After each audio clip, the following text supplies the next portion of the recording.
Hello, everybody, and welcome to yet another episode of Witches and Wine.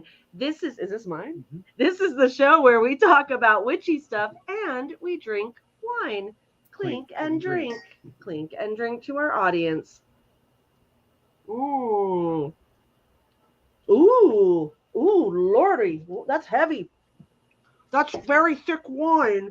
So, before we get started, I am your hostess with the mostest, Lola Stardust. I am silent as Stardust.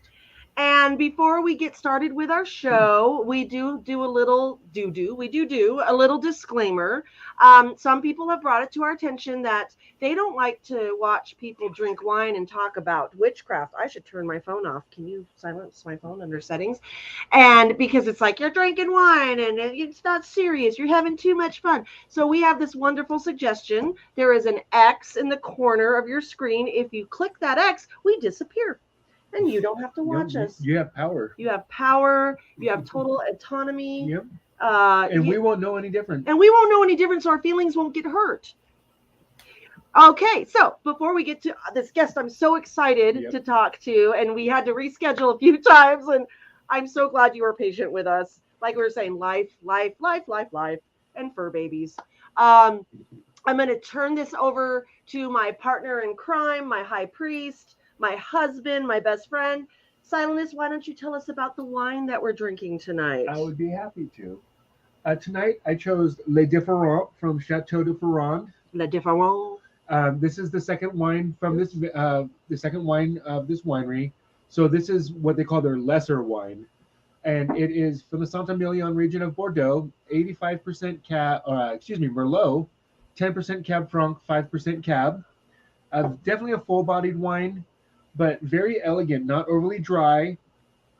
Deep dark fruit notes, touch of spice, but very, very, very elegant. It's the best way I can describe it. It's just velvety on the palate. It's like me, full-bodied and elegant.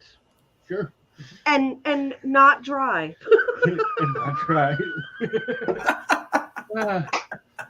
That's so many openings. Oh, God. No pun intended. Anyway. Terrible. Yeah. But yeah, an absolutely wonderful Saint Emilion at a very reasonable price. Going to run you in the 25 to 30 range, but very acceptable for Saint Emilions.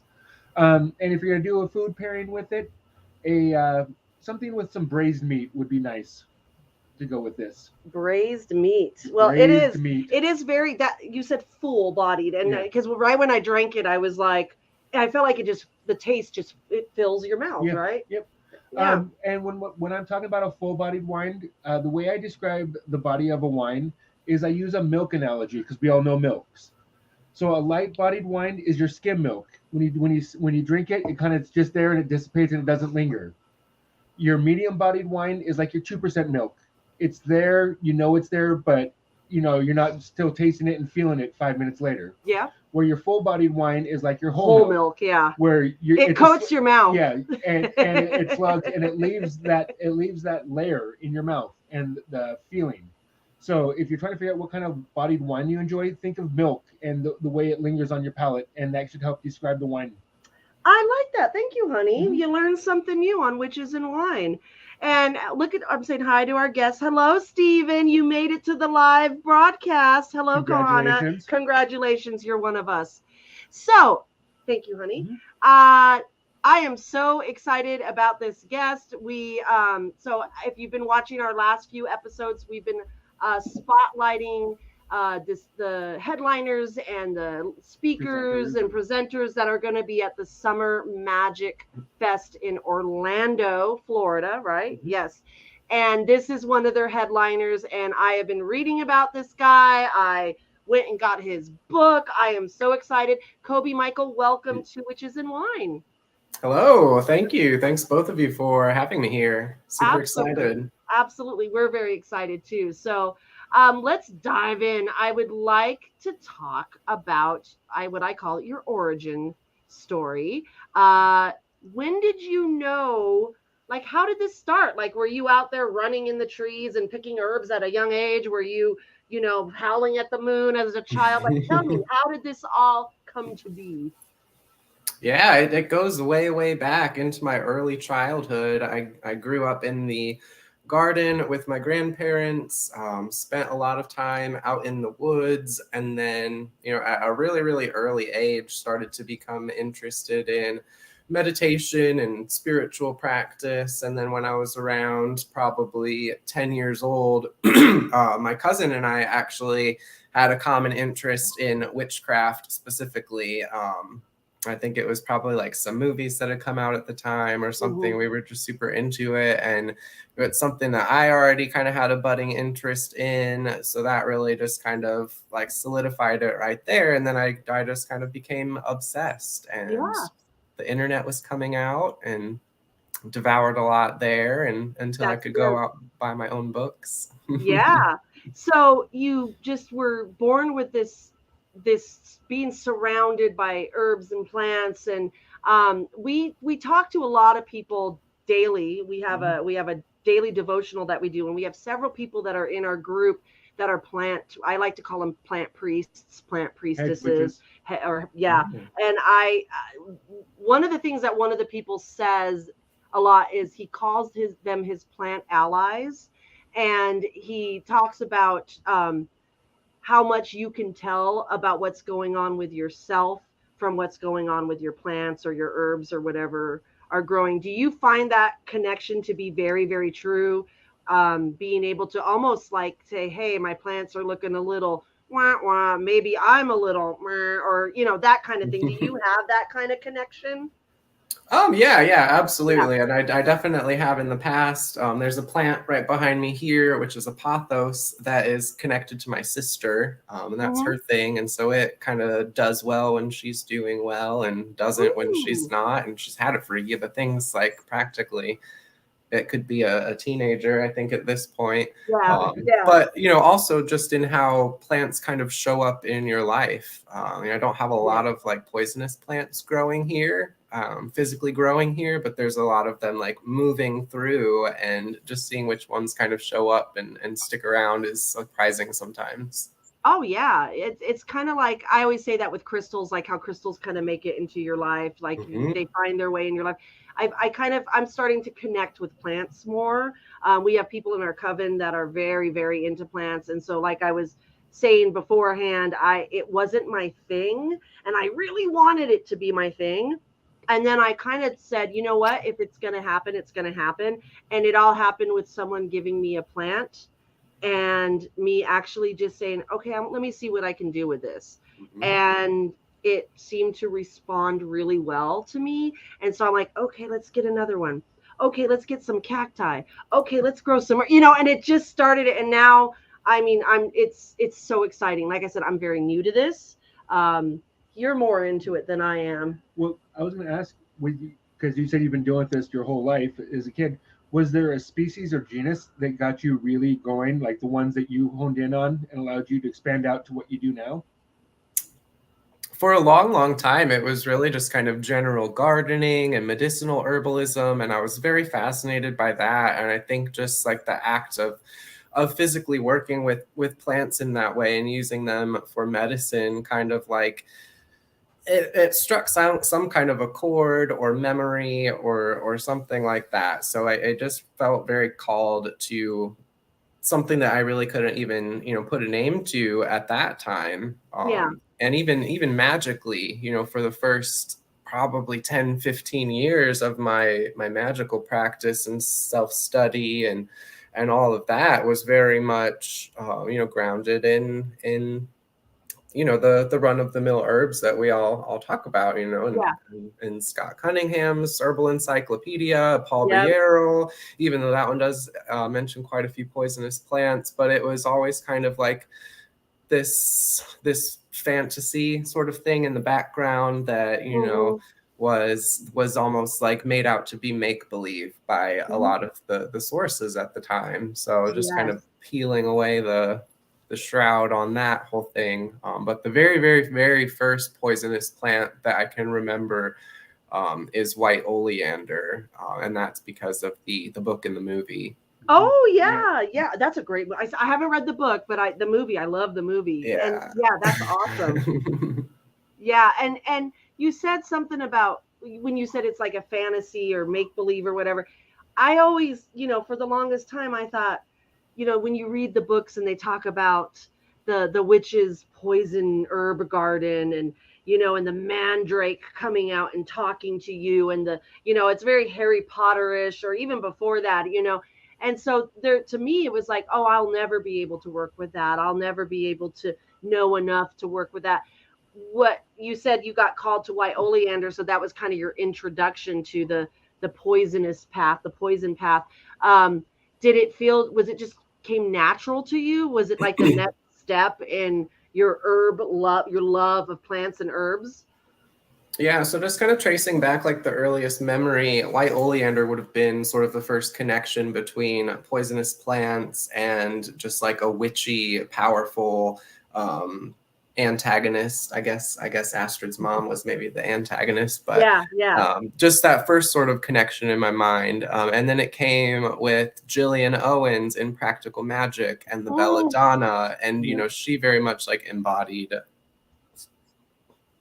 something that resonated with me too at a very young age. And so it's always kind of been there in the background.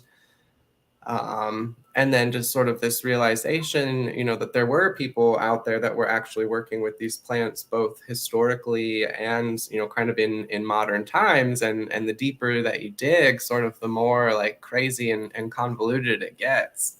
Yeah. Well, when you say historically, can you kind of give us a little taste of historically what you have found has been, these kind of plants have been worked and into society or whatnot in history? Yeah, there's not a whole lot of folklore that has survived the Middle Ages, especially coming out of like Western Europe, which has been, sort of my main focus. I'd say Eastern Europe, maybe a little bit more folklore regarding like daturas and belladonnas and things like that, but it's more so the absence of them. Okay. And the effort that a lot of these academics and physicians that were basically commissioned by the church, kind of running this smear campaign against these plants. And anytime you look up, any description of them, they're diabolical. They steal your life force. They make you crazy. And that's something that happened throughout the Middle Ages, but then it's also something that happened, through colonization, when we started going to, or when Europeans started going to other places and then writing back about the plants that were being used in those places, associating them with the devil, and they were these hedonistic, just horrible things. And then looking at that in retrospect as like, traditional indigenous plant medicine, I could go off on a tangent just about like how the poisonous plants are essentially like this ally kind of against that idea of plants being evil or bad, or associating that with a specific group of people or whatever.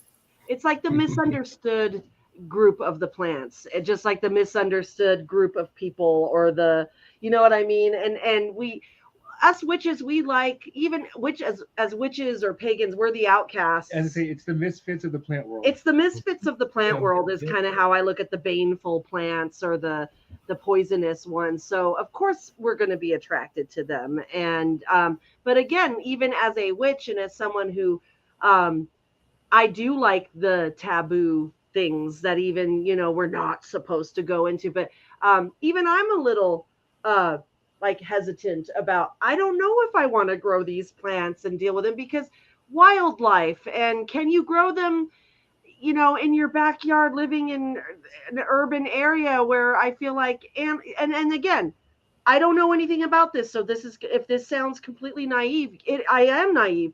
Will animals eat them and die from them? So how does that, like, let's say you're talking to a beginner, and like, what would be a good way to start working with these kind of plants and herbs? Yeah, see, like just that sort of mental process that you're going through is something that everybody seems to go through. Okay. Everybody's on like a different little place of it. You know, like there's still things that freak me out, things that I wouldn't do, but there's things that I do on a daily basis that maybe a beginner would look at and be like, oh my gosh, like that's crazy. So it's all about like this threshold that we're kind of climbing as we're sort of like re-engineering our understanding and our relationship with these power plants or plants that are capable of either poisoning us or causing these really intense experiences. So it's really just about learning to listen to yourself again, I think. Okay. You know, at the same time, there is a lot of, you know, study and reading and resources, and that's part of the fun. But you know, just listening, paying attention to that whole conversation. You know, why are you afraid? What are you concerned about? How can you kind of alleviate some of those concerns?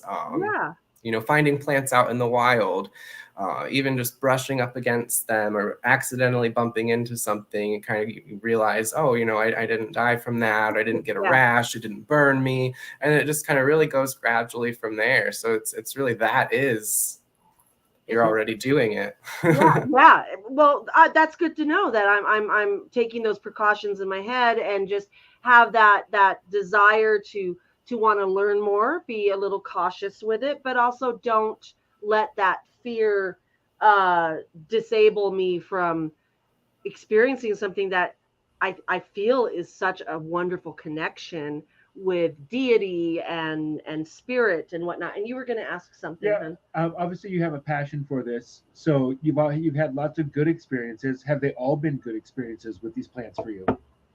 No, I mean, in the end, I think they're all learning experiences or beneficial. But there's definitely, I think something that comes along with choosing to work with plants, you know, specifically plants in the nightshade family or plants capable of causing literal death. You know, there are specific energies that you are connecting with and choosing to work with when you do that. And it's also influencing how other people perceive you and the different things inside of them that get reflected when that gets brought up. So it's a whole, you know, kind of a thing. It is, you know, it's not all positive experiences. It's not all, you know, super magical. Sometimes it can get really messy and ugly and painful and like life. I mean, yeah. and this is just exactly what we talk about. You know, we work with the light and the dark, and I feel like this is these plants you could learn a lot from, and it sounds like your shadow work that you would do with these kind of plants too, because it might expose parts of you, like the psychoactive ones are gonna make you, like anyone who has done any kind of psychotropic, you know, whatever, you sometimes go to some dark places, but that might be because the plant or spirit is leading you into that because you need to face that. It's opening your door to that. Yeah. It helps you access the other 90% of your brain that you're not using. Yeah. And it's not all rainbows and sunshines, guys. No. I hate to tell you that, but sometimes you need to go open those dark doors and see what's in there and explore and find out, because you learn more about yourself, I feel, at those times than you do in other times, because you're actually in an environment where you can address it, you can acknowledge it, you can experience it, but you don't dread it. Well, and this kind of brings me to you do ritual work, which that's what fascinates me, because we've often in our coven have wanted to start dabbling in that, how to work with these kind of plants in a ritual atmosphere. Can you give us some good examples of, for people watching or whatnot, that how obviously don't do this without being properly trained or getting the information you need to go forth.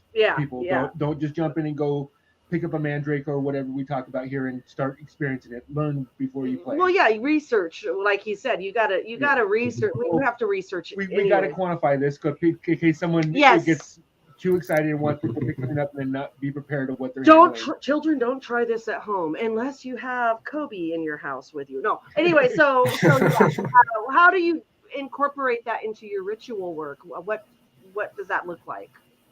It's really open to, so much potential. Just looking at flying ointment, for example, which would be, the traditional medieval witches flying ointment as an entheogenic or psychoactive preparation that would have been used to journey to the witches' sabbat through the use of these psychoactive plants, many of which are in the nightshade family.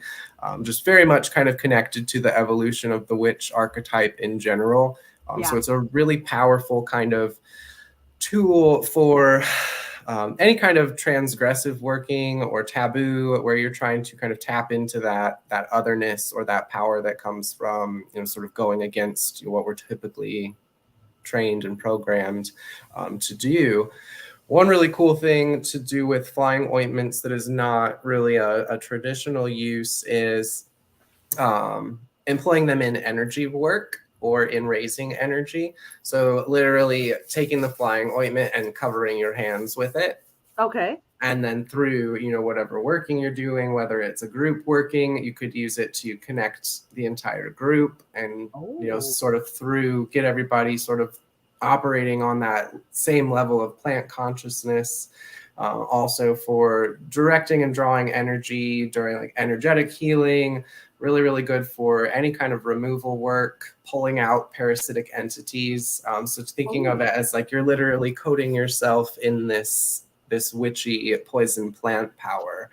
So very, very good against all sort of nasty things. And that, oh my God. And of course, obviously, meditation and astral travel and things like that, which we all love to do that. Can you, again, you have to take me as a noob at this. So I'm going to ask questions that you probably haven't had to think of in a long time, but, flying ointment,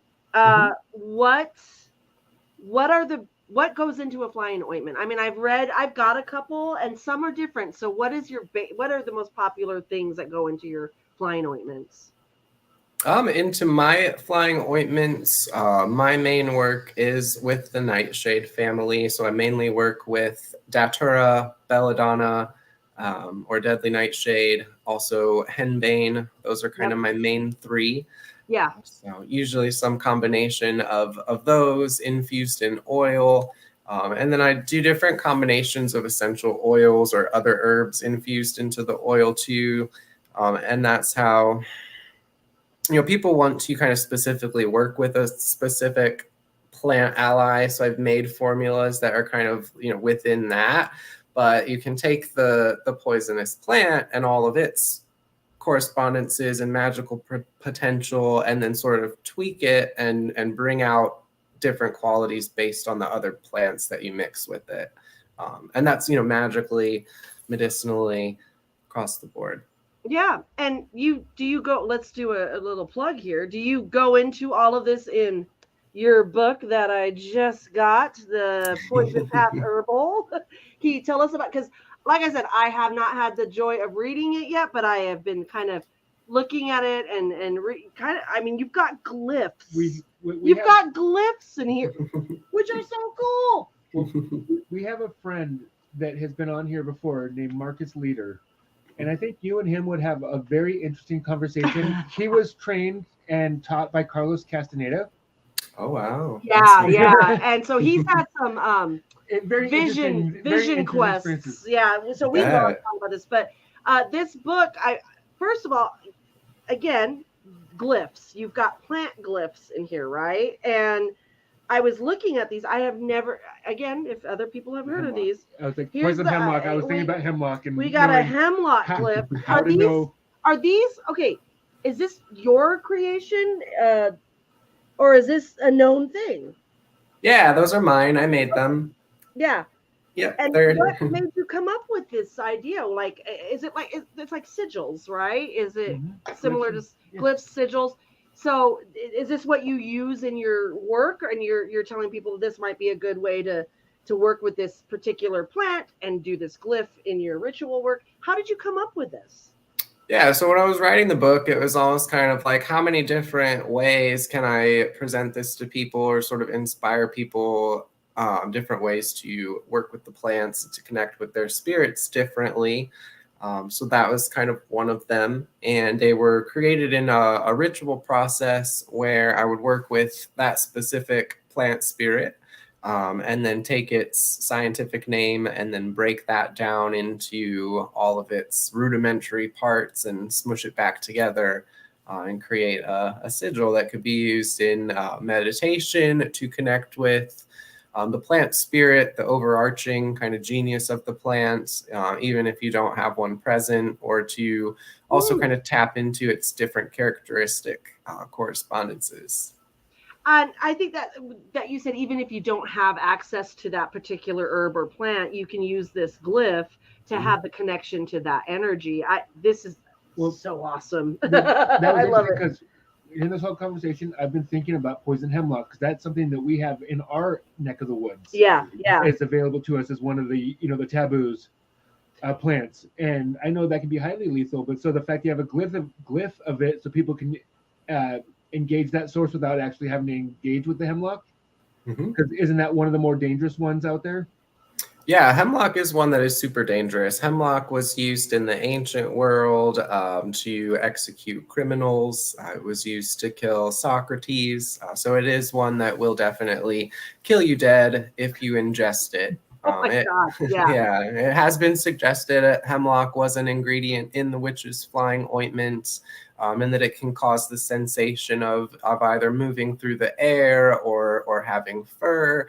But just because of its extreme toxic nature, it's not one that I have included really in any of like the entheogenic formulas. So more like a spell work, vibrational. But I think that there are people that are interested in it and working with it a little bit more closely than I am. So we're up here in Washington. Where are you located? So, and cool. Do you associate naturally where you're at? Oh gosh. Well, I'm originally from Indiana, so I think our main and most common was like pokeweed and black nightshade, and then I moved to Florida, and now it is rosary pea, brugmansia or angel's trumpet is everywhere. There's a lot of poisonous plants in Florida. Well, it's Florida. Yeah. The state's half a swamp. It makes sense. Yeah. We like to tease our dear friend Trish about being, in Florida. We have to give her crap for that. So, because us Washingtonians way up here, we read about Florida, man. We are entertained by the Floridians. So we have a couple people in our chat that I know might want to ask questions. One of them is our dear friend. Watch it. Thank you, Trish. One of is the friend I was telling you about, working with Plant Allies, and we've got Dakota Reese is here. He's known by Chrysalis. I'm sure there's several people in our studio audience, I guess. If you guys have any questions, start typing them, and we'll try to get to them. See, I could go for hours on this. Oh, I know. So while we're gonna go into, you have a background in these studies. Can you tell me, like it says you have studied, what is it called? Phytochemistry, which is, what was that again that you said that was? It's basically plant chemistry, or just looking at different compounds in plants and how they interact and affect the human body and behave in relationship to each other. Now, when you have studies, are you saying you've just read a lot about this, or have you gone to school for this? Like, what is your what does that look like? Yeah, so I'm kind of a mismatch of different things. I'm not an organic chemist or a clinical herbalist or anything like that. So all of my herbal research, phytochemical research, and practical experience is all self-taught, self-experimented, and but it's something that I've done for over 10 years. So I call myself an herbalist because I work with plants on a daily basis. I've been doing it for over a decade. And I tie that into, if we consider like magical esoteric herbalism, we're talking like 25 years, I think, at this point. So I kind of know what I'm doing, I think. I think so. I mean, yeah, I think you could pat You have yourself a on little the bit of a background. pat yourself on the back there, Coby. I think you're doing a good job. Thank Um, so I put your online shop, the Poisoner's Apothecary, which is at thepoisonersapothecary.com. Can you tell us a little bit about that shop and what people can find there?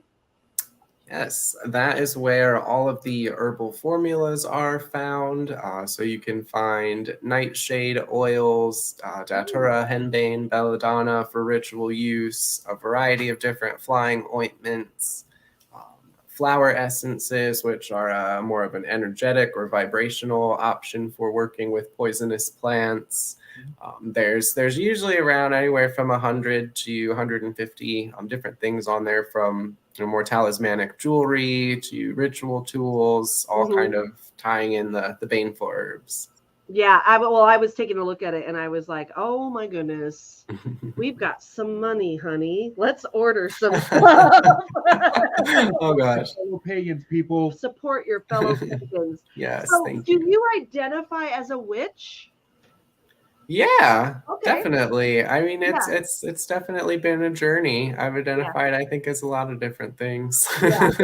Well, there's so many different types of witches and pagans and occult studies and categories or whatever. So I like to ask that because I don't want to assume everyone on our show is a witch, but at least witch adjacent.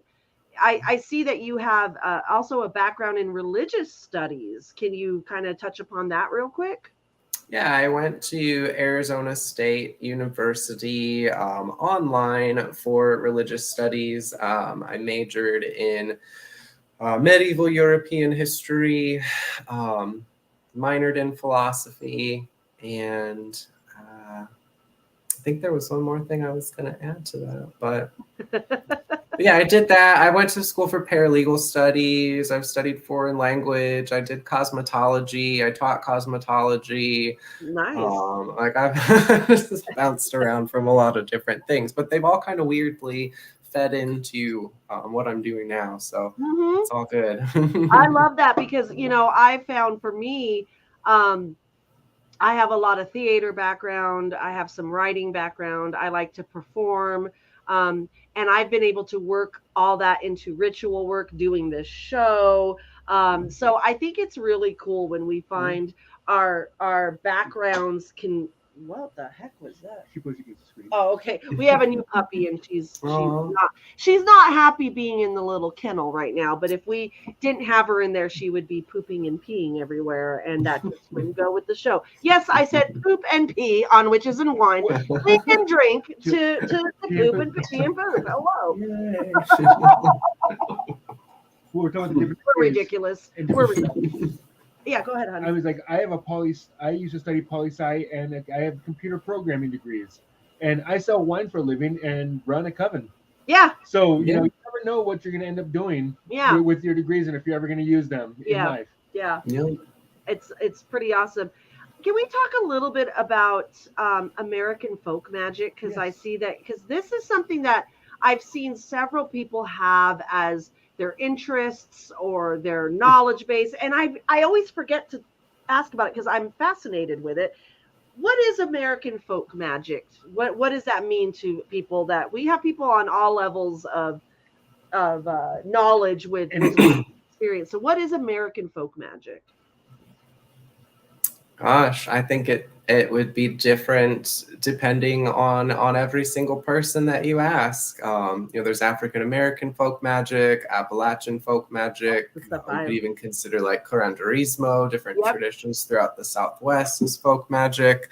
But I think what it comes down to with all folk magic is just that it is the magic of the common people that has sort of survived the ravages of Christianity. So it is kind of a thing that's very close to the heart for a lot of people, and I think very much tied to kind of their place in the world and their ancestry and just what all of this means to them.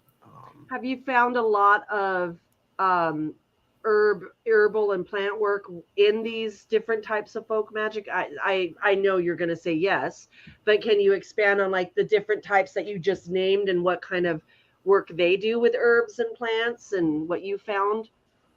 Yeah, so one of my really early kind of, I guess, aha moments with the Poison Path, and that people were not just doing healing and light work and things like that, but that was sort of what drew me to folk magic, was that it was very practical.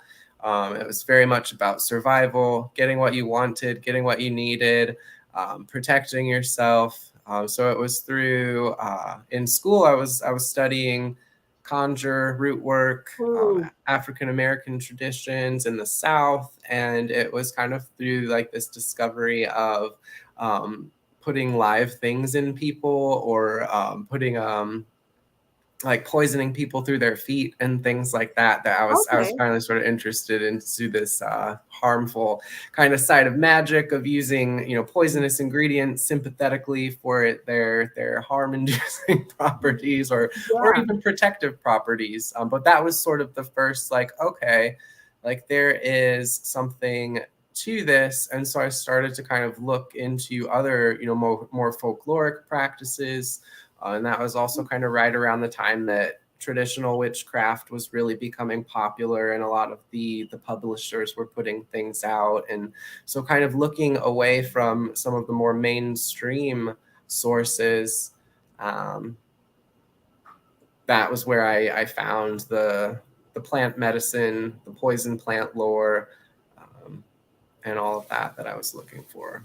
Awesome. And we got a question from Trish. Our studio audience will not, or not studio audience, our chat audience won't see this because we have a private chat with our green room gals. But she's asking, does Coby teach Poison Path classes online? Mm-hmm. Yeah, I do. And is that on your website that we were talking about, or is there a different?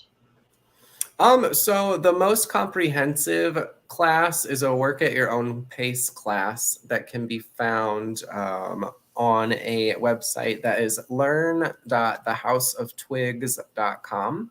Learn.thehouseoftwigs.com. Okay, I'm going to put that on our screen.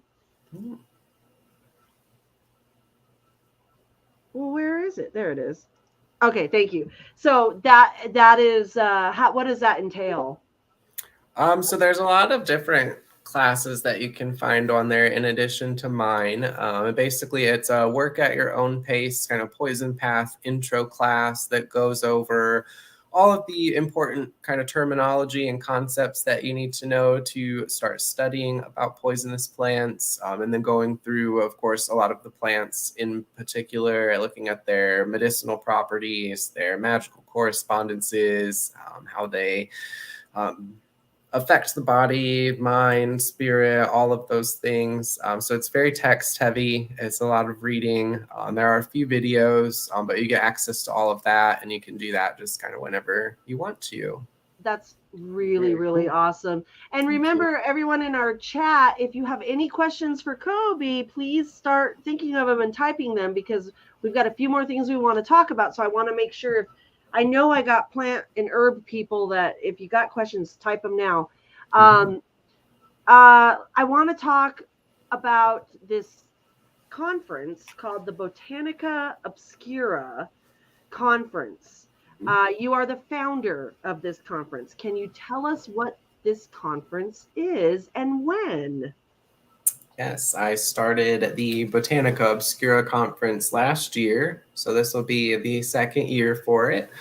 It's all online, and I do it around the spring equinox.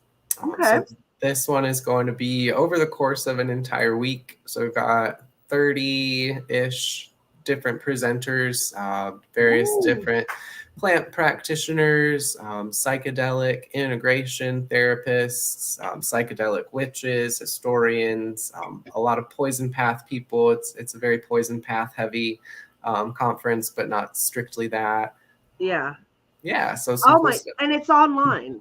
It's all online. Yep. All online. And oh my goodness. Okay, so is there a website that people can go? Is that on your website, thepoisonapothecary.com, or? There's a landing link on that website, but the main website for the conference is botanicaobscuraconference.com. Pretty straightforward. Obscure. Try to keep it easy. Conference. Look at this. We're so professional.com. Well, yeah, and I kind of saw that on your oh, thank you, honey. I saw that and I was like, I did not know this was online. So very accessible for everybody, which is really, really awesome. I want to talk about, before we get to Summer Magic Fest, can you tell us, I've got some questions. So I know. So if, what are some good, like, what deities, do you work with deities and plants? I think you do. Yeah, absolutely. I was looking in your book. What deities do you connect with certain plants and herbs? So go ahead. Herbs you use for certain deities. Oh yeah. I mean, okay.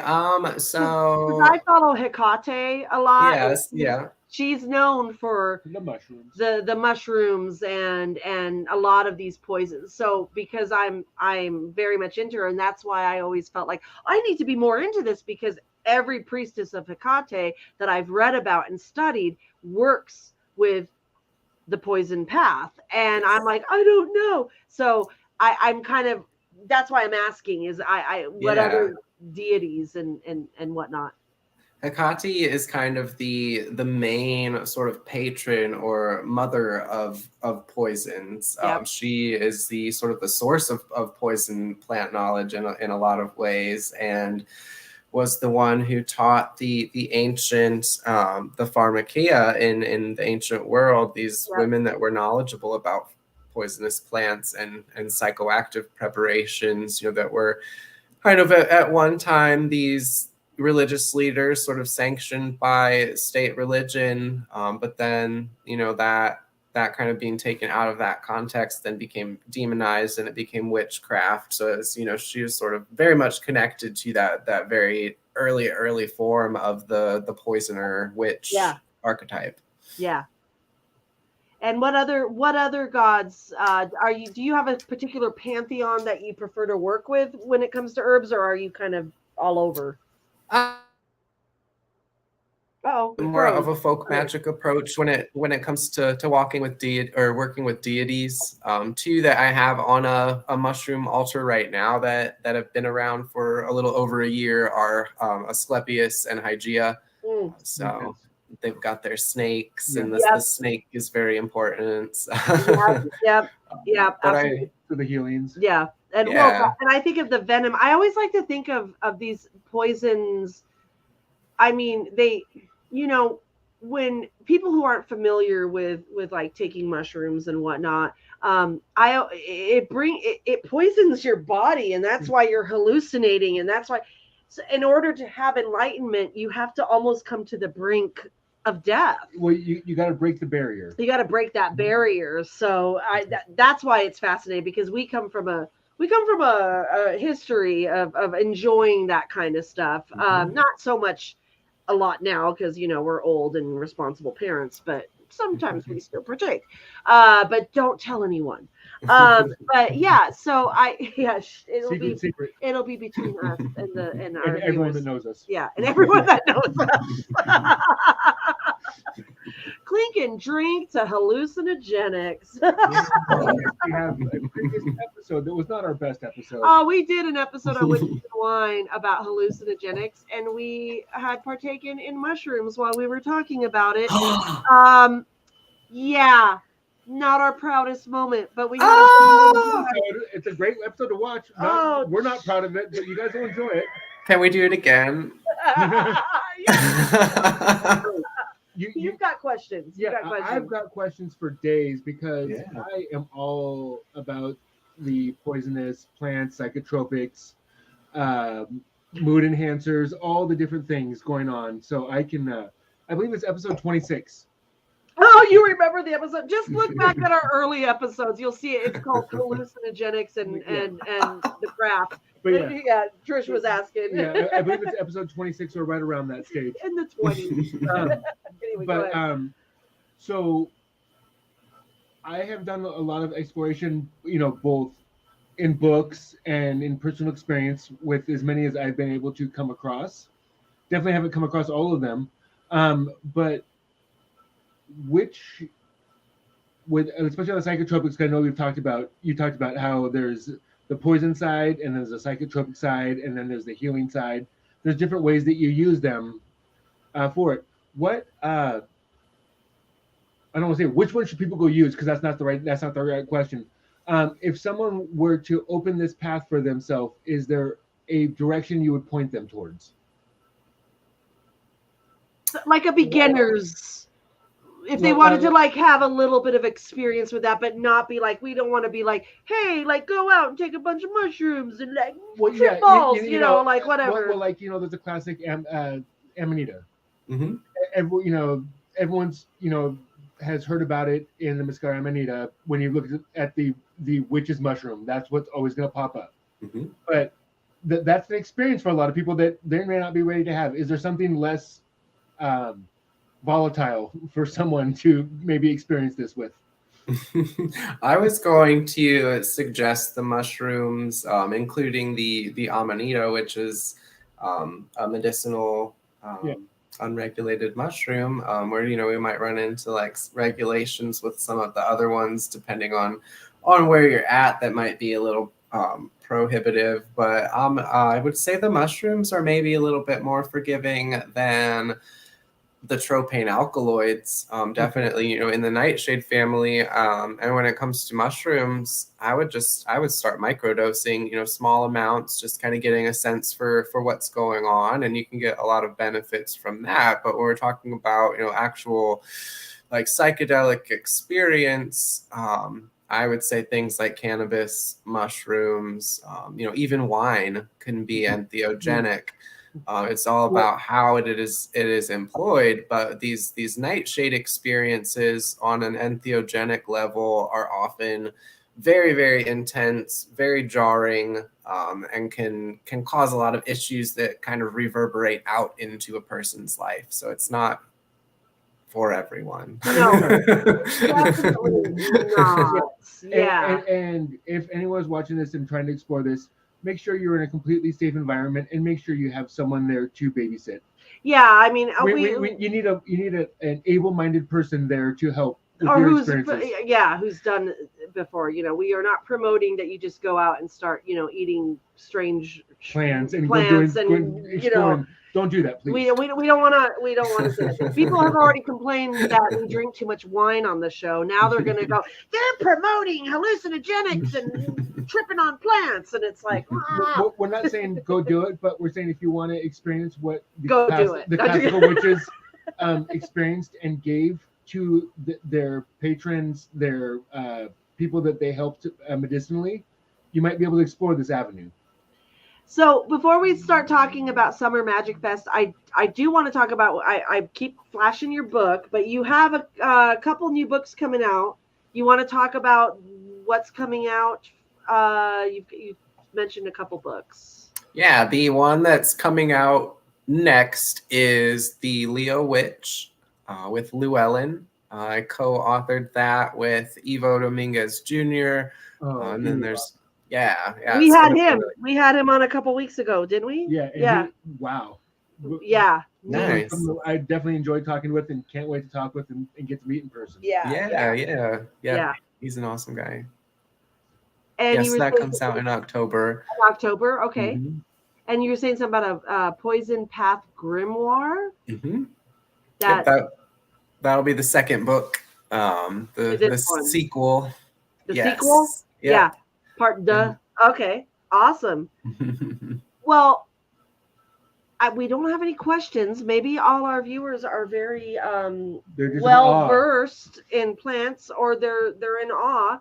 or they're making dinner, or they're drinking wine, and they've forgotten what we're talking about. So I'm going to go ahead and bring in Trish and Bobby Joe, and we're going to talk about Summer Magic Fest. Hi, ladies. Hello again. Hey. So you guys are going to become our guest co-hosts pretty soon here. We're good. We got it. So Summer Magic Fest. Coby, you're gonna be at. Did you speak at last year's, or is this your first year? No, this is my first year. Oh, nice. And what will you be talking about at Summer Magic Fest? I'll be doing a presentation on Deadly Nightshade. Nice. So, yeah, exploring that folklore, the connection between the plant spirit and its characteristics and the archetype of the witch and what that means for modern practitioners, as well as all of the infinite potential that it has as a magical herb and ally for healing. Ooh, that sounds awesome. And another one. Shadow And work. another one. Shadow work with baneful herbs. I knew I was doing 2. I've got about 6 presentations until that one. So. Oh my God! Shadow work. Busy. Called shadow work with baneful herbs. Yes. Sinister allies to lead us through the darkness. Oh, I'm kind of proud of myself that I connected shadow work with these, because like I said, I don't work with this stuff. So, but when you were talking about it, I was like, that sounds like shadow work to me. Right? Mm-hmm. Yeah. So that would be a conference that if we were going, we would definitely attend. Oh my God. Yeah, we will make an exception and step foot in Florida, Trish. Oh, yay. It's not so bad. There's We know a lot of potential. We know a lot of Floridian witches. we know a lot of witches in Florida, so we do got to make Florida a road trip to them. witches. There are a lot. There are a lot here. Yeah. There's so many. So Trish or Bobby Joe, do you want to talk about Summer Magic Fest and what that entails and when that is? When is it? Oh. When is it? When is it? No, I said not what is it. When is it? When is it? When is it? It's It June. is June 8th through the 11th. And it is in sunny Orlando. Couldn't be in a better place. Yeah. Right outside at the hotel is the DoubleTree at the airport. It's a fantastic venue. We have the whole bottom floor. We're doing all kinds of great things. Great people are coming. Again, Coby will be there. Yep. Eva Dominguez will be there. Yeshe Matthews. S.J. Tucker for music. Can't beat it. Nope. And it's air conditioned in Florida in June. Yes. So it's inside. Yeah. I would never, well, no, I won't say never, but if I'm going to go to Florida for a festival, I would prefer having air conditioning, especially in the summer. So these are all great pros, right? Yeah. There was someone who there was a group that did a summer like a solstice summer, yes, in June. Yeah. South Florida, outdoors. We're like, oh my gosh. No, not Lord. time Me, to do no, thank anything you. outdoors. Big boy. Yeah, they couldn't keep it. That Everybody sounds was tricky. falling out. That was Yeah, that tough. sounds sticky. That Me sounds too. sticky and sweaty and just, oh my That sounds like a God. whole lot of sand and ew. Right. Well, we have a pool at this place, and definitely air conditioned. It's gorgeous, and we have a cool, like, we have our regular program where we have a catered meet and greet where Alexian is going to do a concert in the lobby, and then we have workshops starting at like 8:30 and going until like midnight. Wow. So This just is big. yeah, it's spread out so people can get everything. You know, Yeah. I don't like going to like conferences where there's 6 workshops, every hour, and it's like, what? I want to go to everything. Right. Yeah. So we usually we don't have more than 2 per workshop slot, so it's really good, and a lot of rituals also. but so excited to have Coby because I am a plant spirit worker, and I have been dying to have. I have to ask you: have you read the Poison Diaries by the Duchess of Northumbria, Coby? If you haven't, oh my god! Poison Diaries. I think I'm confusing them with something because the Duchess is the one that opened the Poison Garden. Yes, and she wrote a book. The stories? Freaking awesome. Hold on, I'm gonna go get it. Is that with the character named Weed? Yes. Okay, I've read the first one. I didn't realize she wrote it. Are these like nonfiction or fiction? It's nonfiction, but the art in this book. Oh wow, the art is gorgeous. Yes, so the plants come to life. Oh, here we go. Look at those are like that is Jack in the Pulpit. That's very cool. The region of Umbria is a great region for wine in Italy as well. So for the Umbrian fans, you can actually get wines out of that region that are just delicious. Look how we all just connect all of our things that we love: wine, witches, herbs, books, hallucinogenics. Boy, we can tell some stories, right, Bobby Joe? But that's on Patreon. You got to pay to hear those. Yeah, stories. That's we should have put our Witches and Wine hallucinogenic one on Patreon, but it's already out there. Oh man. Yeah, it's a little embarrassing, but we don't hide anything. We are who we are. We have a good time.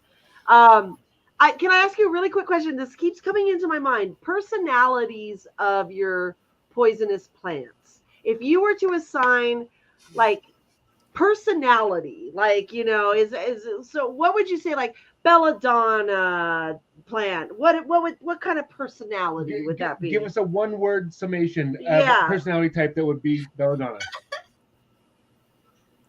Total bitch. Yeah, there's not even one word. Femme fatale, total bitch. Okay, not one word. Okay. A few words, a phrase. Femme fatale. What about, let's name some other. Salvia datura. Datura is the trickster, the ecstatic, sort of shamanic. Death. Goddess. Ayahuasca, grandmother, snake, DNA. Ooh, I like that. Your word association. I can do this for hours. Jimson, he's like, Jimson weed, isn't that the same as a datura, like a different species? No. Very similar. Jimson weed, Datura stramonium, would be responsible for the intoxication of the soldiers at Jamestown, where it gets its name from. So chemically similar, but it's more North American than like Datura Mattel. I think Datura stramonium or Jimson weed is a little bit more feral than all of the other Daturas. It's very much like little scrappy, kind of like wild animal almost. Ooh. How about another one? Do you know any other? Because I don't know any. We just talked about this in our coven this week. Yeah, we did a plant. We did a plant ritual this last week, just a couple days ago. We have a witch in our a plant witch, and she gave me one of my favorite plants, which most people aren't aware of, and that's the corpse plant. The corpse plant. Nice. And I got to talk about the corpse plant, which I was super excited because I knew all about it already. So I was like, I don't need to read this. I could talk about this for hours. Is that poisonous? It is an obscura plant. It is not necessarily poisonous, but it's not something that you want to smell, eat, or be around if you can help it, because it is very pungent. And doesn't it look like like a penis? Like a 6-foot misshapen penis when it blooms. 6-foot penis. Yeah, I think its Latin name is like basically large erect penis. Large erecte pene. So 6 feet is a little much for me. Like what, 4'8"? The Venus flytrap is a plant obscura. Yeah. So we're not talking poisonous plants or hallucinogenic plants. They're just weird. They're the oddballs of the plant world. They're weird plants. Yeah. Well, and that's so cool because we, like I said, we have a covener in our coven who is very plant obsessed, and so she did a whole plant ritual, and it was a lot of fun, and I thought that was pretty cool because we were going to be talking to you. But anything else? Let's see. I want to make sure we don't have any questions. Someone said, I took peyote once during a tribal initiation. Glad I tried it, but never again. Yeah, that's usually, yeah. That was not my experience with peyote. My experience with peyote was wonderful, and I've gone back a few times. I have tried peyote just a couple times. It was intense. Yeah. And I didn't want to push my luck with it. It's like I had the experience I needed to, and then I was like, and that's it. There's certain ones that I'm like, I don't want to push anything. Exactly. Yeah. Interesting. Yeah. So, oh my goodness. Well, we could go on and on and on. We need to have you back, Coby. When you have your new books out or whatnot, please reach out. I'll reach out to you. We are making connections and networking. I want to thank Trish for setting this up, and Bobby Joe and the Summer Magic Fest crew. I feel like we're, you scratch my back, I'll scratch yours. And kind we're of so thing. honored that you reached out to us to say that you wanted to have them on our little I show. know, our show is just the little train that could, it's a small little show, but we have some really loyal fans, and Trish is one of them, and that you thought of us, that it means a lot. Coby, you're amazing. Yes, it's so great to meet you. Yes, it's wonderful meeting you. Thank you. You have a plethora of knowledge that we could continue to pick your brain, but we try to keep this no longer than an hour and 10 minutes, because people have ADD and they start getting sidetracked by TikTok videos. I'm an old lady. I don't know what people do. So for those of you that are watching our show and you are interested in what we do as a coven here in good old Spokane, Washington, if you have questions for us, or if you want to be a guest on our show, or you have someone that you think that would be a wonderful guest, I'm trying to find my before I do that, also consider donating to our coven, because we're trying to expand our technology with this. We'd like to get some ring lights. We'd like to get maybe another computer that we can do, like cameras, multiple cameras, high tech stuff. So I'm going to go ahead and put our PayPal. It is not required, but it is greatly appreciated. We are at PayPal, COTC ATC. PayPal me, COTC ATC. That's Children of the Crossroads, if you're wondering what COTC is. And we also have a Venmo. We're moving on up. Venmo is COTC ATC. And if you are interested in what we do and you have questions or whatever, you can email us at crossroadscoven@gmail.com. I'm sorry, what was that? That's crossroadscoven@gmail.com. Thank you so much for watching our show. Everyone, make sure that you are very kind to one another. Always walk with the goddess. And until next time, blessed be. Have a great night, everybody. Bye. Bye. Thank you. Thank you. Such a pleasure.